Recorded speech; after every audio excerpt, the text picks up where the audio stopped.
Hi guys, welcome back. So what we're looking at today is Unit 5, Lesson 1. So 8th grade Unit 5, Lesson 1, inputs and outputs. So let's go ahead and jump right in.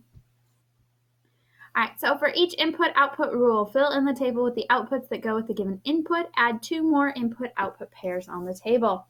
So here's our rule. If we put 3/4 in, add 1, then multiply by 4, we're going to get 7 for a result. So input, we're putting 2.35 in, so we add 1 to it, so that'd be 3.35. And then we multiply that by 4 to get 13.4. All right, the next one, we put 42 in, we add 1 to it, that gives us 43. Then we multiply that by 4, that's going to give us 172. We put 1 in there. 1 plus 1 is 2. 2 times 4 is 8. And we put 9 in there. 9 plus 1 is 10.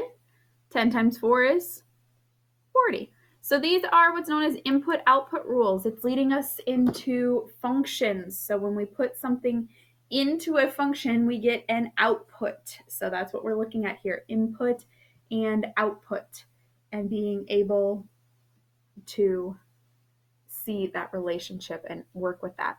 So rule is your key word for this lesson, rule. All right, the next one, they put 3/4 in, name the digit in the tens place. Now, this is a fraction, so we would have to convert 3/4 into a decimal, which is 0.75. 7 is in the tens place, so 7 is the output. We put in 2.35. The digit in the tens place is 3. We put in 42. Is there a digit in the tens place? No, it's 0. It's just 0.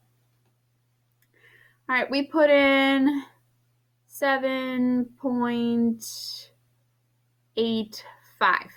What number is in the tens place? 8.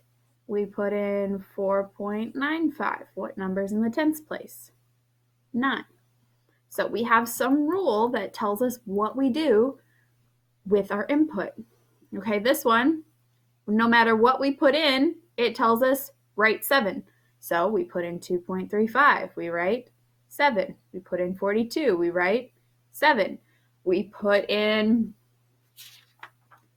511, we write 7.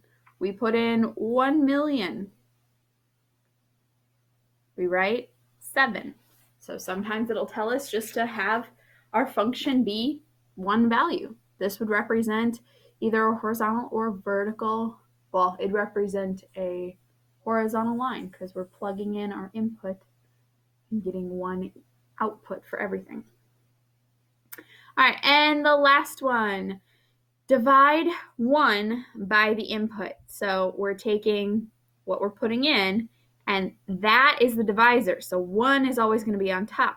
So for an input of 3/7, it's going to flip it because we'd have 1 divided by 3/7, which is the same as 1 times 7/3. So when we deal with fractions, remember, it flips things around. All right, so if we plug in 1, 1 divided by 1 is 1. We plug in 0. 1 divided by 0 is not possible. We can't divide by 0. That's just not possible.